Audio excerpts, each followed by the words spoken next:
جمعہ کے لیے میں نے جو عنوان منتخب کیا ہے وہ ہے موٹیویشنل اسپیکر اور علم وحی الہی۔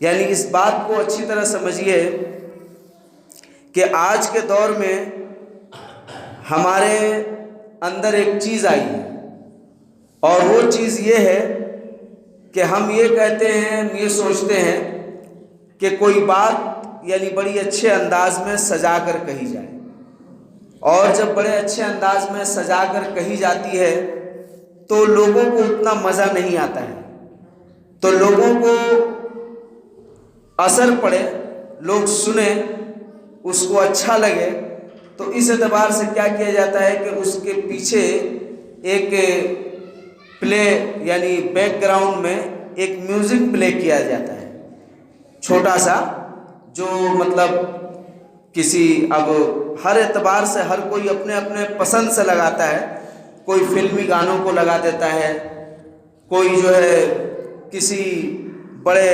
ڈائلاگ باز کے ڈائلاگ کو لگا دیتا ہے، کوئی جو ہے کسی نعت کو لگا دیتا ہے، کوئی جو ہے کوئی سیڈ سانگ کو لگا دیتا ہے، سیڈ میوزک لگا دیتا ہے، یعنی جس کو سن کر کے افسوس ہو، کوئی خوشی والی بات، اس طرح سے لگا کر کے اور اس بات کو کہہ کر کے اور لوگوں پر اثر انداز کرائی جاتی ہے۔ تو اس کو انگلش میں نام دیا جاتا ہے موٹیویشنل اسپیکر، یا موٹیویشنل یعنی لائن، یعنی ایسی عبارت، ایسا جملہ کہ جس کے سننے کے بعد آپ کے اندر ایک تحریک پیدا ہوا، آپ کے اندر ایک جذبہ ابھرا، آپ کچھ کرنا چاہ رہے ہیں، تو یہ ایک موٹیویشنل کام ہوا، یعنی محرک کام ہوا، جذبہ دلانے والا، تحریک دلانے والا۔ یا اسی طرح سے بہت سارے مقررین بھی ہیں جو لوگوں کو کتاب اور سنت کی بات بتانے کے بجائے وہ کیا کرتے ہیں کہ کچھ اسی طرح کے ڈائلاگ وغیرہ تیار کرتے ہیں اور اس کو لوگوں کے درمیان تبلیغ کے طور پر نشر و اشاعت پھیلاتے رہتے ہیں۔ اس پھیلانے کا مقصد ان کا یہ ہوتا ہے کہ لوگ سنیں، ان کے اندر کچھ جذبہ ابھرے، وہ کچھ کریں۔ اس طرح کی بہت ساری چیزیں ہیں، اور آج کے نوجوان تقریباً 99% نوجوان اسی کے طرف راغب ہیں، اسی کے طرف جھکے ہوئے ہیں، اسی چیزوں کو سن سن کر کے اپنی قابلیت پیدا کر رہے ہیں۔ حالانکہ یہ کوئی بری چیز نہیں ہے، کسی کو کسی کام کے لیے جذبہ دلانا، کسی کو کسی کام کے لیے ابھارنا، کوئی خیر کے کام کے لیے ابھارنا، اچھے بات کے لیے ابھارنا، اچھی کام کے لیے ابھارنا، جذبہ دلانا، یہ بری بات نہیں ہے، یہ اچھی بات ہے۔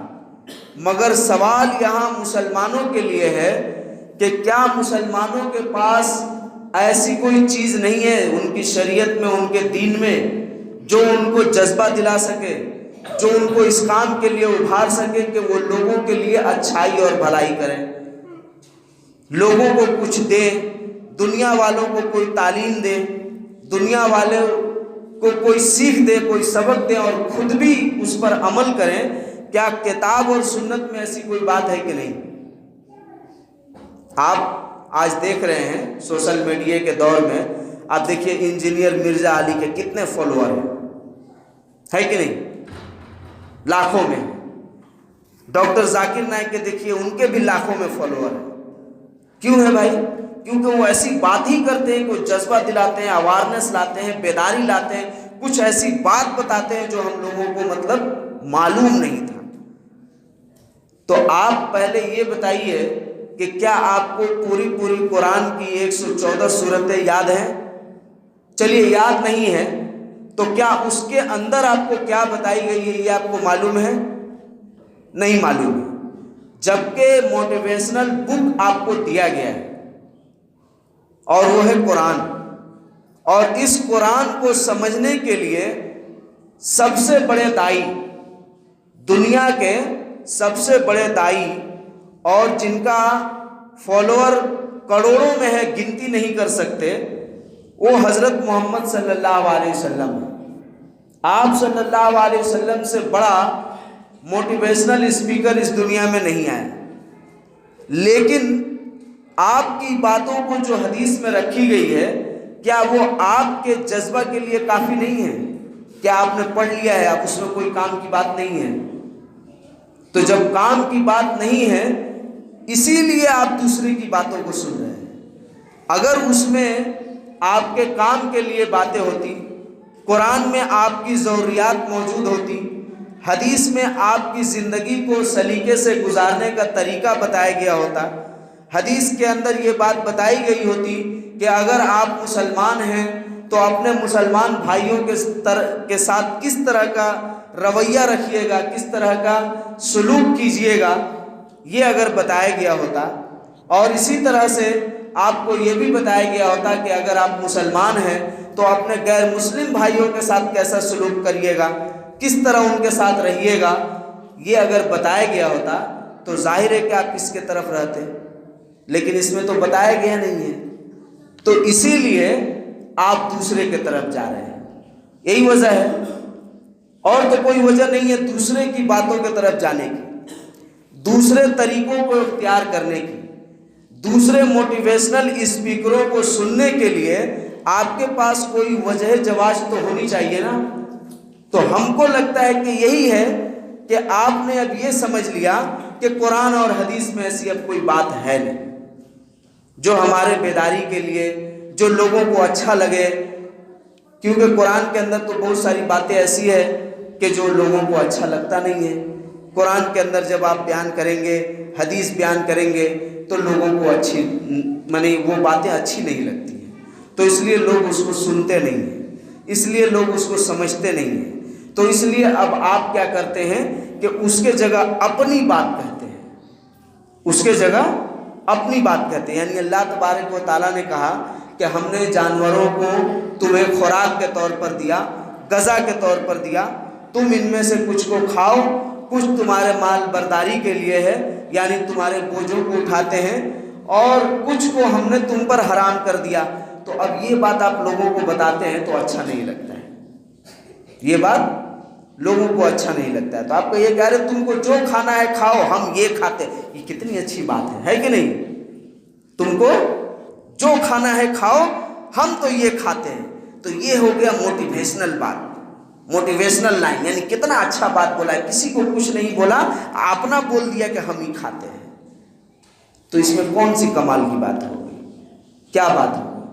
ابھی آپ دیکھیے جو کورونا ایک بہت بڑا مرض آیا دنیا میں، لوگ اس سے بہت سارے پریشان ہوئے، اور پریشان ہونے کے بعد اس کا علاج بھی نکالا گیا، تو اس وقت ایک مقولہ چلایا گیا کہ اپنے آپ کو ہاتھ منہ دھوتے رہیے، صاف رہیے، باہر سے گھر میں جائیے تو پاؤں ہاتھ دھو کر جائیے، نہا کر جائیے، یہ سب باتیں بتاتے، تو کتنی اچھی بات ہے کہ نہیں؟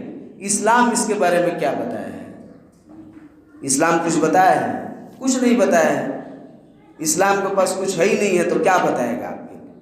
بس اسلام آپ کو یہی کہہ رہا ہے کہ خالی ہندو مسلم کیجئے، نماز روزہ کیجئے، گائے کا گوشت کھائیے، یہی نا اسلام بتا رہا ہے۔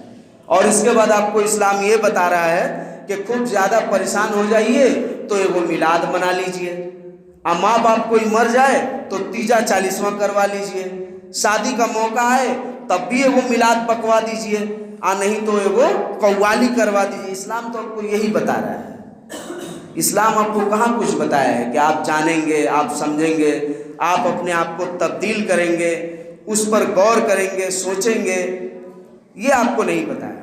تو دیکھیے یہاں ان باتوں کو آپ اپنے ذہن میں رکھیے اور غور کیجئے کہ اللہ تبارک و تعالیٰ نے آپ کو ہر ایک موڑ پر ہدایت دیا ہے اپنے قرآن میں، اور اللہ کے رسول صلی اللہ علیہ وسلم نے بھی ہر ایک چیز کے بارے میں آپ کو بتایا، لیکن آپ کو اس سے دلچسپی نہیں ہے، اور یہ دلچسپی اس لیے نہیں ہے کہ آپ سارا دن پورے 24 گھنٹے کا جب آپ حساب لگائیں گے تو اس پورے 24 گھنٹے میں آپ کے پاس اپنے دین کے لیے ذرہ برابر بھی وقت نہیں ہے، تو جب آپ اپنے دین کے لیے ذرہ برابر بھی وقت نہیں نکالیں تو آپ کو کیا پتہ چلے گا کہ آپ کا دین آپ کو کیا سکھلا رہا ہے؟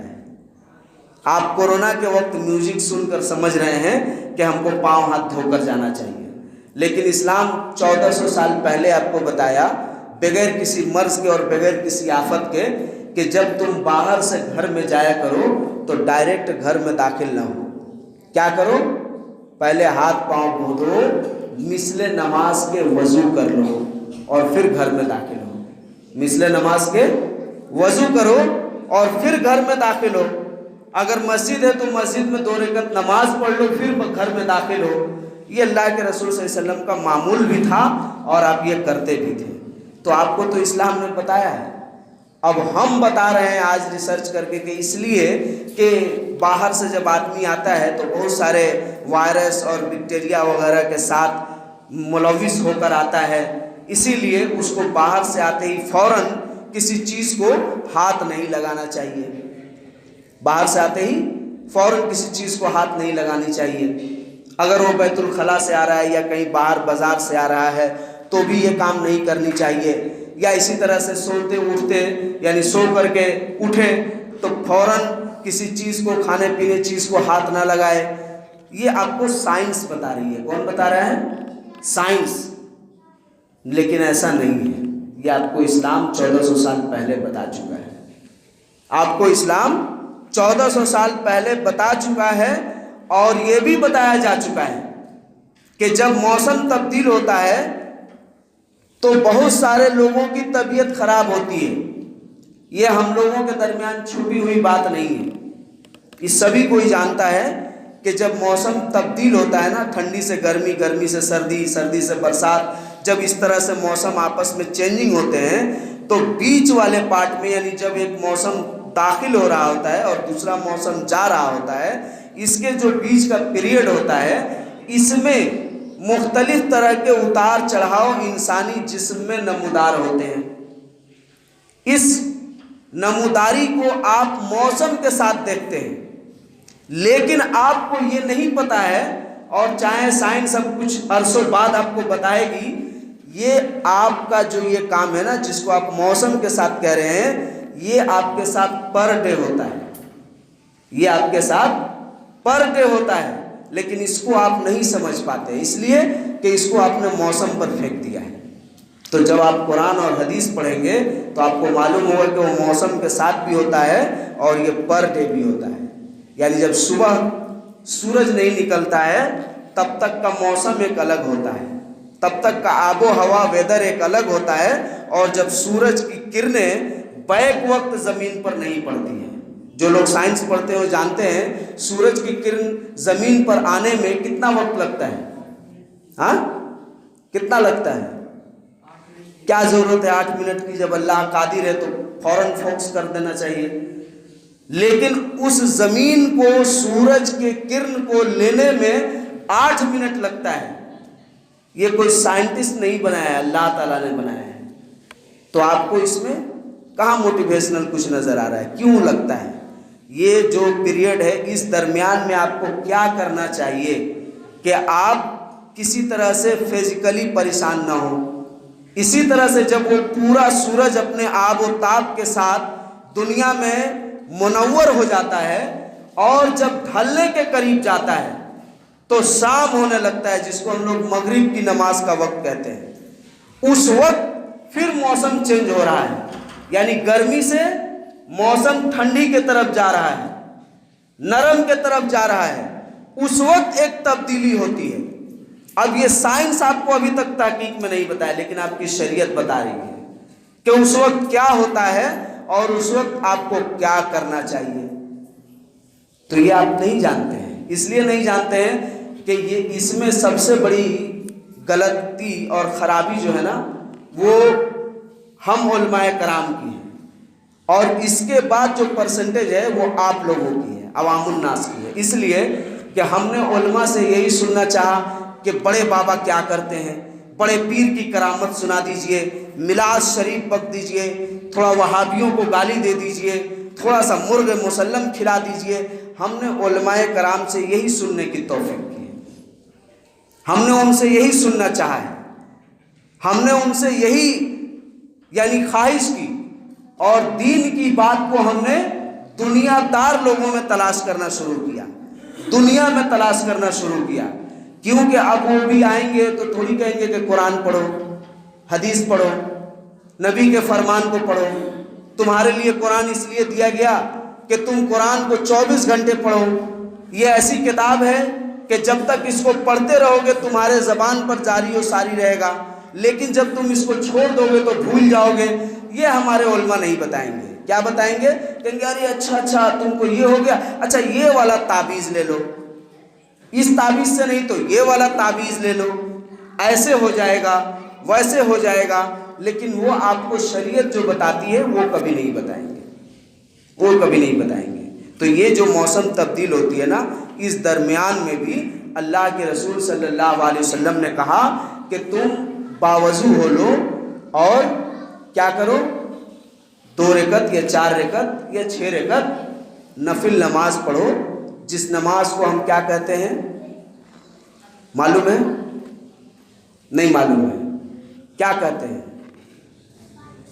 جب سورج پوری طرح سے آ جائے اور 8 منٹ میں پوری زمین سورج کی روشنی سے تپ جائے، اس وقت موسم چینج ہو گیا، صبح کا موسم ختم، دوپہر یعنی دن کا موسم سورج کے روشنی کے ساتھ آپ کی زندگی شروع ہو گئی۔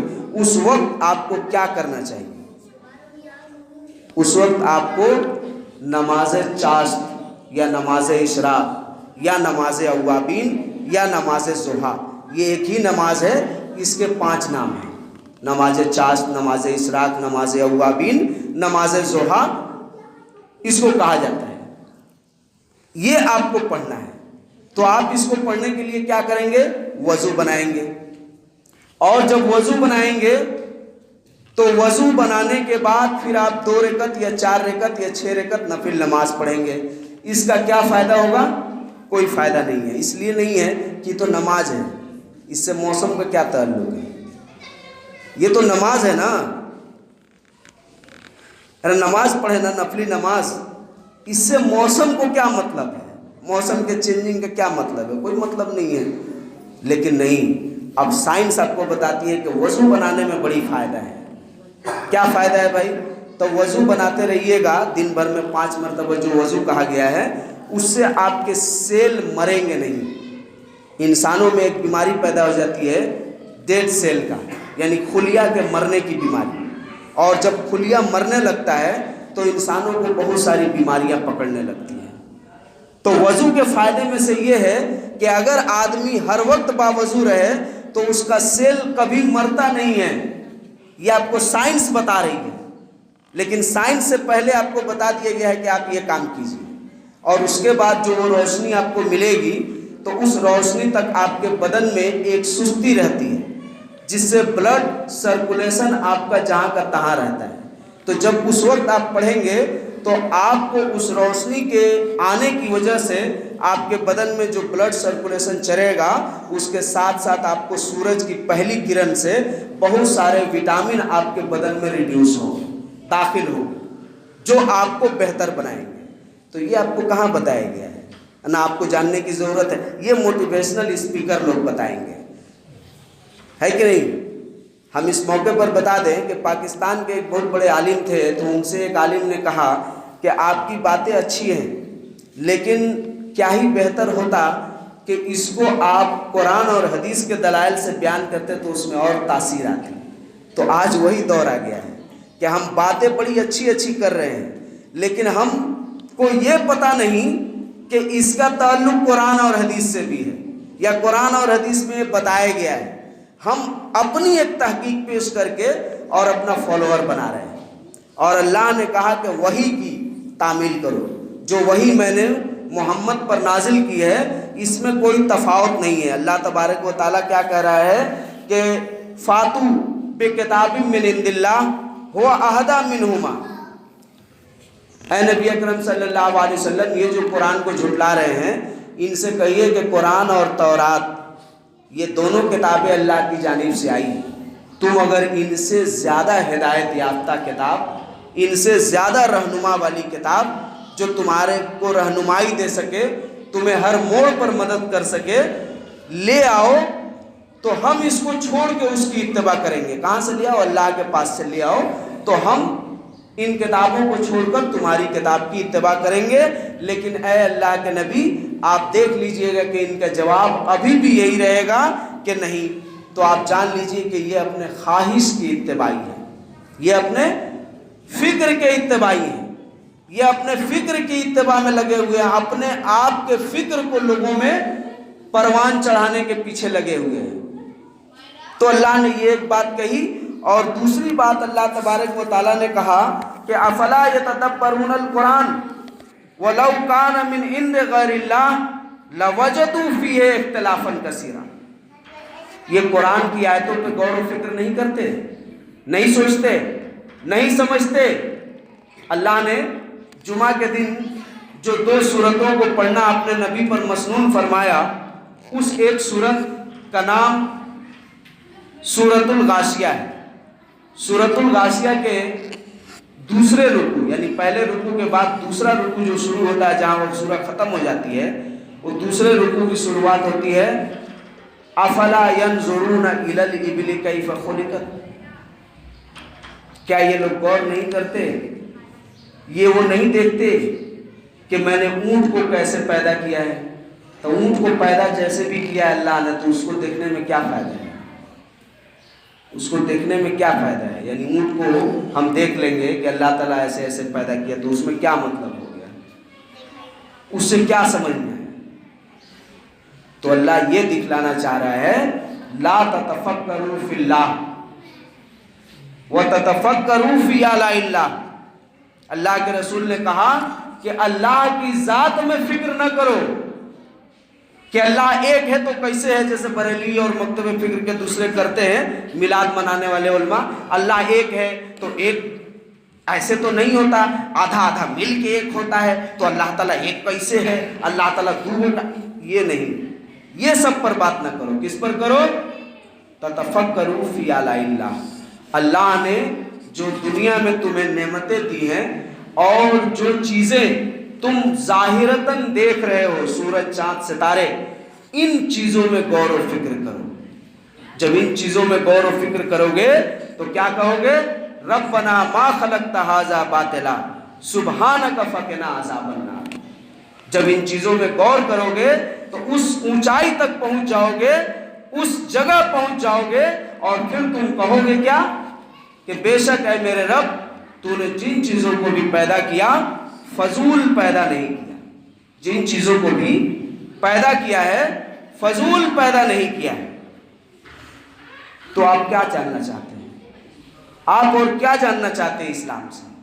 اب یہ الگ بات ہے, یہ ایک الگ ٹاپک ہے, لیکن ہم آپ کو یہ بتانے کی کوشش کر رہے ہیں کہ آج جو ہم موٹیویشنل اسپیکر کے نام پر اپنے اسٹیٹس میں لگاتے ہیں, قرآن کی آیت کم لگاتے ہیں, حدیث کم لگائیں گے, قرآن کم لگائیں گے, کسی ایرے گہرے نتھو کھرے شاعر کا ایک شعر لگا دیں گے, کبھی کچھ لگا دیں گے, کبھی کچھ لگا دیں گے. یعنی ہم بتانا چاہیں گے کہ یہ ہم کو موٹیویٹ کر رہا ہے, یا اس کی بات سے. کیوں آپ قرآن اور حدیث کو کیوں نہیں پڑھنا چاہتے ہیں؟ قرآن اور حدیث سے رہنمائی کیوں نہیں لینا چاہتے ہیں؟ اس میں کیا برائی ہے؟ اس کی باتوں پر آپ کیوں نہیں غور کرتے؟ تو آپ کو میں یہی بتا رہا تھا کہ یہ موسم جو تبدیل ہوتا ہے تو اللہ کے رسول نے اس وقت ہمیں حکم دیا ہم نماز پڑھیں. جب ہم نماز پڑھیں گے, وضو کریں گے, تو ہمارا پورا سیل بدن کا متحرک ہو جائے گا, بلڈ سرکولیشن بہتر ہو جائے گا, اور سورج کی روشنی ہمیں بہت ساری وٹامن پروڈیوس کر دے گی. اس کے بعد ہمارا دن اچھے سے چلے گا. پھر جب شام تک ہم جب تھک ہار جائیں گے تو شام کو پھر کہا گیا ہے کہ اپنے گھروں کو بند کر لو, اپنے گھروں کو بند کر لو اور اپنے بچوں کو نہ جانے دو. تو وہاں بھی یہ بات آپ کو سمجھنی چاہیے کہ سائنس آپ کو بعد میں تحقیق کر کے بتائے گی کہ اس وقت بہت سارے درختوں کے ہائیڈروجن نائٹروجن جو آکسیجن ہوتے ہیں وہ زیادہ آتا ہے, جو انسانوں کے لیے فائدہ مند نہیں ہے, نقصان دہ ہے. اور اس وقت بہت ساری چیزیں اپنے بھاپ کو چھوڑ رہی ہوتی ہیں, دنیا کی چیزیں جو آپ کے بدن کے لیے مناسب نہیں. اس لیے آپ کو کچھ دیر کے لیے اپنے گھر کو بند کر کے اپنے گھر کے ٹمپریچر بنانے کو بتایا گیا. لیکن یہ آپ کو اللہ کے موافقت اور معاونت پر ہی حاصل ہو سکتا ہے۔ اس لیے آپ کو وہاں اللہ سے جوڑنے کی کوشش کی جا رہی ہے۔ اللہ تبارک و تعالیٰ جو آپ کو بات بتا رہا ہے، اپنے بچوں کو اس وقت کیا کرو، دم کر دو۔ شیطان کا اطلاق کیا ہے؟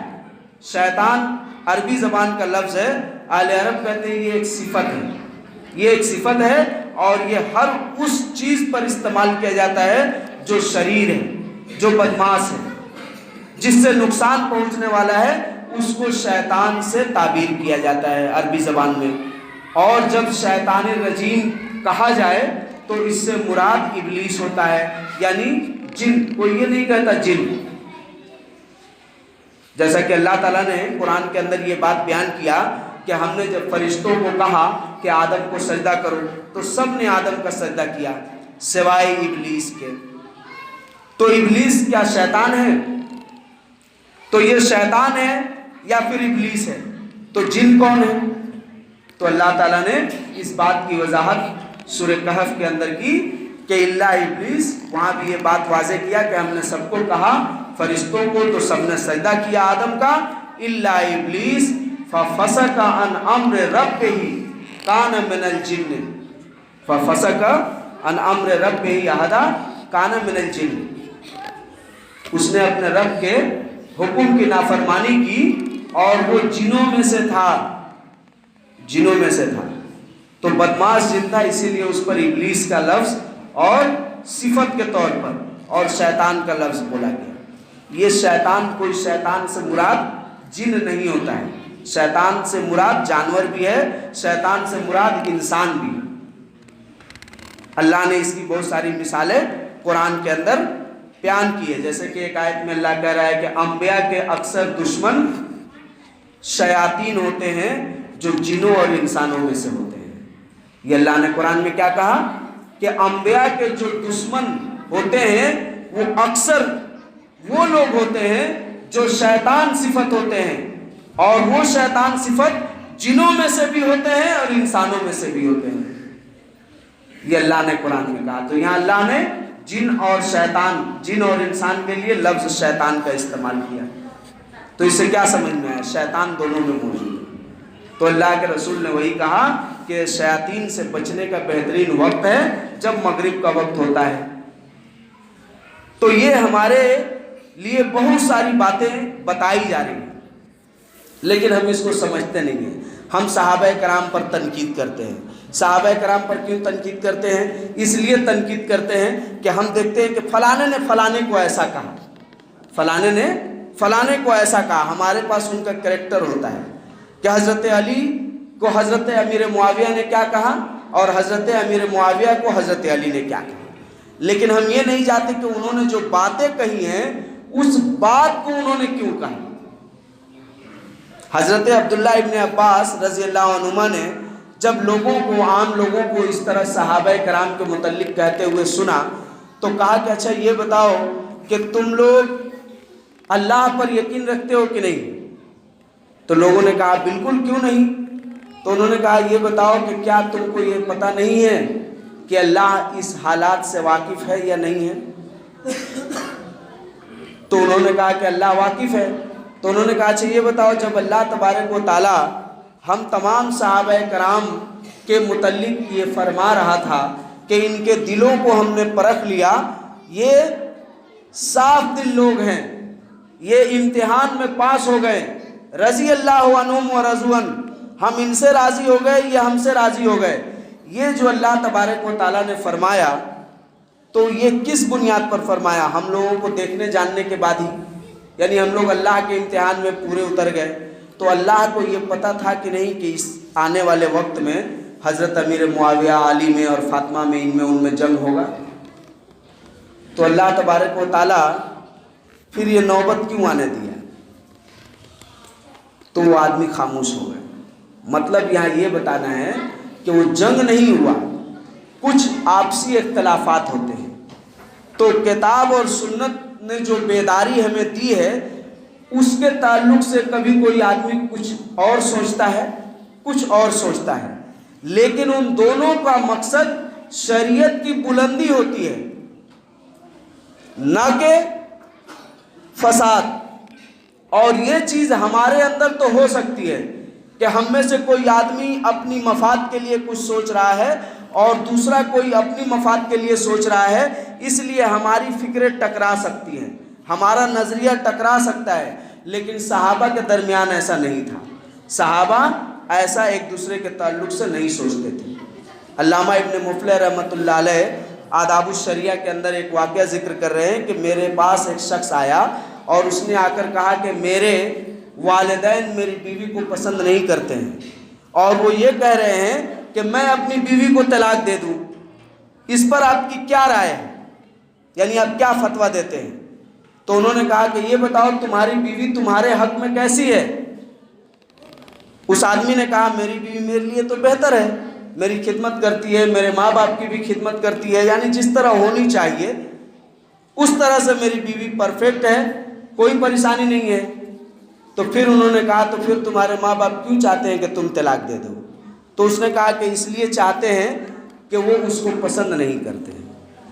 یعنی ہمارے ماں باپ، کوئی ماں باپ بھی کچھ ہوتے ہیں ایسا، ٹھیک ہے، جو اپنے اولاد کی خوشی کو کبھی پسند نہیں کرتے ہیں. ایسے بھی ماں باپ ہیں، شریعت نے اس کی بھی وضاحت کی ہے، شریعت نے اس کی بھی وضاحت کی ہے. تو یہاں ایک بہت باریک نکتہ آپ جان لیجئے. تو انہوں نے کیا کہا کہ ایسا کچھ نہیں ہے بلکہ میرے ماں باپ اس کو پسند نہیں کرتے ہیں. تو انہوں نے کہا کہ تمہارے ماں باپ پسند نہیں کرتے ہیں اور تمہارے لیے اور تمہارے گھر کے لیے، تمہارے ماں باپ کے لیے، سب کے لیے وہ بہتر ہے، تو تمہاری مرضی، تم رکھو چاہے چھوڑ دو. تو انہوں نے کہا کہ ماں باپ کی بات ماننا ضروری نہیں ہے. جیسے کہ حضرت عمر نے اپنے لڑکے کو کہا تو انہوں نے یہ کر دیا، طلاق دے دیا، تو کیا میں نہیں دے سکتا ہوں؟ تو جب یہ اس نے کہا، اس پر علامہ ابن مفلح گرم ہو گئے اور اس کو ڈانٹتے ہوئے باہر نکال دیا. کہا کہ تم اپنے باپ کو ابن عمر، تم اپنے باپ کو عمر پر کمپیریزن کر رہے ہو، عمر سے مقابلہ کر رہے ہو. تمہارے باپ کے دل کو 100 برس لگ جائیں گے عمر کے دل جیسا ہونے میں. تمہارے باپ کے دل کو 100 برس لگ جائیں گے عمر کے دل جیسا ہونے میں.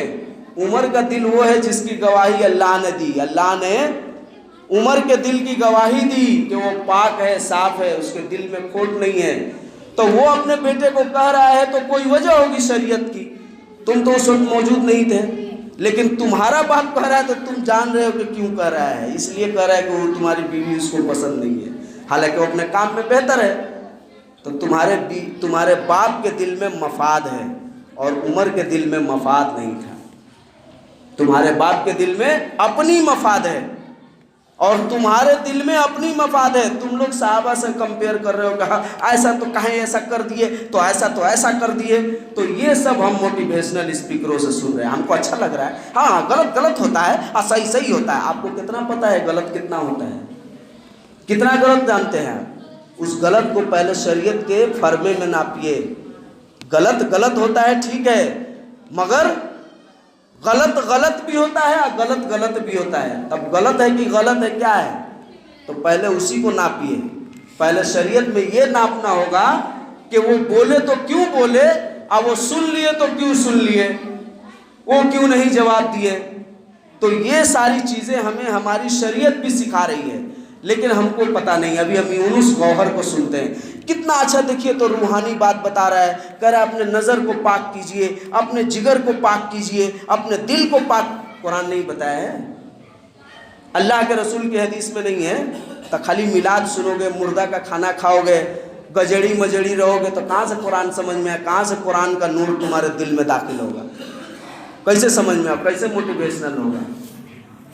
تو سنو، گوہر یونس کو سنو، علی مرزا کو سنو، کسی بت پرست کی بات کو سنو. آپ آج سن رہے ہیں کہ بزنس میں سکسس ہونا ہے نا، تب وجے مالیا کا بیان سنو، فلانے کا سنو. اللہ کے رسول نے نہیں بتایا بزنس میں کیسے سکسس ہو گئے. اللہ کے رسول نے تو کہا کہ جو شخص اپنے کام کو، یعنی اپنے کاروبار کو اللہ کا نام لے کر غلط بیچے، وہ اس کے کاروبار میں کبھی برکت نہیں ہوگی اور اس کا شمار کہاں ہوگا؟ آخرت میں کافروں کے ساتھ ہوگا. اور جو اپنے کاروبار کو اللہ کا نام لے کر بیچتا ہے اور واقعی صحیح ہوتا ہے، تو اللہ تعالیٰ اس کے کاروبار میں برکت بھی دیتے ہیں، اور کیا کریں گے آخرت میں؟ ایسے تاجر کا شمار آخرت میں انبیاء، صدیقین اور شہداء کے ساتھ ہوگا۔ کوئی مسلم کاروباری ہے جو چاہتا ہے کہ ہم آخرت میں انبیاء کے صفوں میں شامل ہو جائیں؟ کوئی نہیں ہے، سب اپنی دکان چمکانے میں لگے ہیں۔ کرے اسلام کچھ بتائیے کہاں ہے؟ اسلام خالی بتایا نلہ کھانے کے لیے۔ اسلام کیا بتایا ہے؟ خالی نلہ کھانے کے لیے۔ کہاں کاروبار کا طریقہ بتا رہا ہے؟ کہاں بتا رہا ہے کہ بیسل مت کرو؟ کہاں بتا رہا ہے کہ حرام کمائی مت کرو؟ کہاں بتا رہا ہے کہ سود مت کھاؤ؟ سب تو کھانے کو بتائیے کیا ہے۔ اسلام کو آپ سیکھے کہاں ہیں؟ اسلام کو آپ جانے کہاں ہیں؟ اسلام نے آپ کو بہت کچھ بتایا ہے۔ آپ آئیے، اسلام کے طرف آئیے، اللہ کی وحی کے طرف آئیے، قرآن کو پڑھ کے دیکھیے کہ قرآن آپ کو کیا کیا بتا رہا ہے، کس کس راستے پر آپ کی رہنمائی کر رہا ہے، کیسے کیسے راستے آپ کے لیے بتا رہا ہے۔ ایک مختصر بات بتا کر ہم بات ختم کرتے ہیں کہ اللہ کے رسول صلی اللہ علیہ وسلم نے جو ہمیں دیا اس کو آپ رکھیے اور دیکھیے اپنی حالات کو۔ آپ 24 گھنٹے کے اندر اگر آپ اسٹوڈنٹ ہیں تو آپ کے 7 سے 9 گھنٹے پڑھائی میں گئے، 8 گھنٹے سونے میں گزارے، کتنا ہوا؟ 15 گھنٹہ ہو گیا۔ باقی کتنا بچا؟ 9 گھنٹہ بچا۔ 9 گھنٹہ میں سے کچھ گھنٹے کو آپ دوست یار میں جٹائے، کچھ گھنٹے موبائل کے اسکرولنگ میں گزارے، کتنا گھنٹہ ہو گیا؟ 3 گھنٹہ۔ باقی کتنا بچا؟ 9 گھنٹے میں سے 6 گھنٹہ۔ 6 گھنٹہ کیا ہو گیا؟ ٹیلی ویژن میں گزار دیے، بات چیت میں گزار دیے۔ قرآن کے لیے کتنا وقت نکالے؟ قرآن کی 5 آیت پڑھنے کے لیے، 10 آیت پڑھنے کے لیے، 1 آیت پڑھنے کے لیے کتنا گھنٹہ نکالے؟ اگر ترقی نہیں ہو رہی ہے، آپ یہ بتائیے، اللہ کے رسول صلی اللہ علیہ وسلم کہتے ہیں کہ جب آخرت میں جاؤ گے تو جس کو جتنا قرآن یاد ہوگا اللہ تبارک و تعالیٰ اس کو کہے گا، ان اچھے لوگوں کو کہ اقرا ورتقی، پڑھتے جاؤ ان آیتوں کو اور جنت کی سیڑھیوں پر چڑھتے جاؤ۔ یہ کس علم کے بارے میں کہے گا؟ دنیا سے آپ ڈاکٹر بن کے جائیں گے تو کہے گا کہ ڈاکٹری کا اصول بتاتے جاؤ اور سیڑھی چڑھتے جاؤ۔ انجینئر بن کے جائیے گا تو کہے گا کہ انجینئر کے اصول بتاتے جاؤ کہ جنت کیسے بنی ہے، کتنے مٹیریل میں بنا ہے، اور سیڑھی چڑھتے جاؤ۔ بیرسٹر بن کے جائیے گا تو کہے گا کہ کرو۔ آپ یہ سب سیکھیے لیکن اسلام کے لیے وقت نکالیے، قرآن کو سیکھنے کے لیے وقت نکالیے۔ آپ کے وقت میں بچا نہیں اللہ کی عبادت کے لیے کچھ۔ آپ کہہ رہے ہیں کہ ارے کیا کرے، بڑی پریشان ہیں، ادھر سے وہ آ رہے ہیں، ادھر سے وہ آ رہے ہیں، لڑکے نہیں۔ آپ جیسا بیج بوئے ہیں ویسے ہی نہ پھل ہوگا۔ آپ نے تو بیج لگایا کہ آپ کا لڑکا ڈاکٹر بن جائے، آپ نے بیج لگایا کہ آپ کا لڑکا انجینئر بن جائے، آپ نے بیج لگایا کہ آپ کا لڑکا بیرسٹر بن جائے، اور تب ان تینوں سے آپ کھوج رہے ہیں کہ یہ ماں باپ کی عزت نہیں کر رہے ہیں، یہ بیوی کو اہمیت دے رہے ہیں اور باپ کو کچھ نہیں سمجھ رہے ہیں۔ تو بیج سے جو درخت نکلا تو اگر اس سے تھوڑا ریلیٹڈ ہوتا اسلام سے تو وہ آپ کی عزت کرتا، کیونکہ وہ قرآن میں پاتا کہ ماں باپ کی عزت کرنی چاہیے، وہ قرآن میں پاتا کہ بیوی کے حقوق کیا ہیں، وہ قرآن میں پاتا کہ شوہر کے حقوق کیا ہیں، تو جانتا۔ ڈاکٹری کے پڑھائی میں تھوڑی ملتی ہے، انجینئرنگ کے پڑھائی میں نہیں ملتا۔ آپ کہتے ہیں اسلام کچھ سکھائی ہوئے نہیں کیا ہے، تو کہاں سے سکھائے گا؟ میلاد منائیے گا تو نہیں سکھائے گا، کھچڑا کھائیے گا تو نہیں سکھائے گا۔ قرآن کو جانیے، اس پر اور بھی باتیں ہیں انشاءاللہ ہم آپ کے سامنے رکھیں گے۔ عقیل میں اللہ سے دعا ہے کہ اللہ ہم سب کو نیک عمل کرنے کی توفیق عطا فرمائے، اور ہمیں اس بات کی توفیق عطا فرمائے کہ ہم اسلام سے اپنے لیے بیداری حاصل کریں اور اسلامی تعلیمات کو سیکھیں، اس کی گہرائی اور باریکیوں کو جانیں۔ اے اللہ ہمیں اس بات کی توفیق دے کہ اسلام جو نعمت لے کر آیا، اللہ نے کہا کہ ہم نے تمہارے دین کو کمپلیٹ کر دیا اور نعمت کو بھی پوری کر دی، تو جو اسلام دین نعمت لے کر آیا، اے اللہ اس نعمت کی معرفت ہمیں عطا فرما، تاکہ اس نعمت سے ہم اپنے آپ کو، اپنے گھر کو، اپنے سماج کو اور اپنے بیوی بچوں کو بھی سیراب کر سکیں اور دنیا کے ساتھ اپنی آخرت بھی بنا سکیں۔ آمین وآخر دعوانا۔